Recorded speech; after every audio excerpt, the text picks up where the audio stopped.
Israel Iran war, अब Trump ने भरी हुंकार। अगले 24 घंटे भारी, तेहरान को खास करने की तैयारी। ईरान पर आखिरी प्रहार, अमेरिका करेगा बारूदी बौछार। जिसका डर था वही हुआ। जो जंग इजराइल ईरान के बीच छिड़ी थी, अब उस जंग में अमेरिका के कूदने की मुहर लग गई है। राष्ट्रपति ट्रंप G7 बैठक बीच में छोड़कर वॉशिंगटन लौट आए हैं और ईरान को नेस्तनाबूद करने के आखिरी प्लान पर मुहर लगती हुई दिखाई दे रही है। रिपोर्ट्स के मुताबिक ईरान को सबक सिखाने के लिए अब अमेरिका ने अपने 30 लड़ाकू विमान भेज दिए हैं, जो किसी भी वक्त इजराइल ईरान युद्ध की ओर रुख कर सकते हैं। ईरान इजराइल जंग में यूएस की एंट्री का डर, G7 बैठक छोड़कर यूएस लौटे प्रेसिडेंट ट्रंप।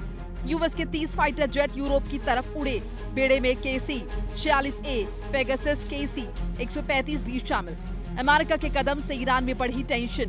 हालांकि रिपोर्ट के मुताबिक यूरोप की तरफ बढ़ते देखे गए 30 अमेरिकी फाइटर जेट का मौजूदा लोकेशन क्या है और उनके मौजूदा लोकेशन की वजह क्या है, आधिकारिक तौर पर इसकी कोई जानकारी नहीं है।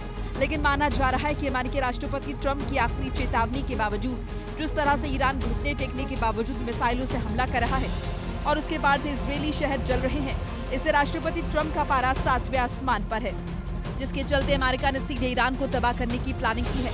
इस युद्ध में अमेरिका के कूदने की आशंका इसलिए भी बढ़ गई है क्योंकि कुछ घंटे पहले इजरायली सेना ने दुनिया के ताकतवर देशों को एक वीडियो मैसेज भेजा है, जिसमें IDF ने America, Britain, France, Italy, Hungary, Canada, रूस समेत कई देशों को चेतावनी देते हुए कहा है कि ईरान दुनिया को तबाह करने के लिए न्यूक्लियर प्लान पर आगे काम कर रहा है।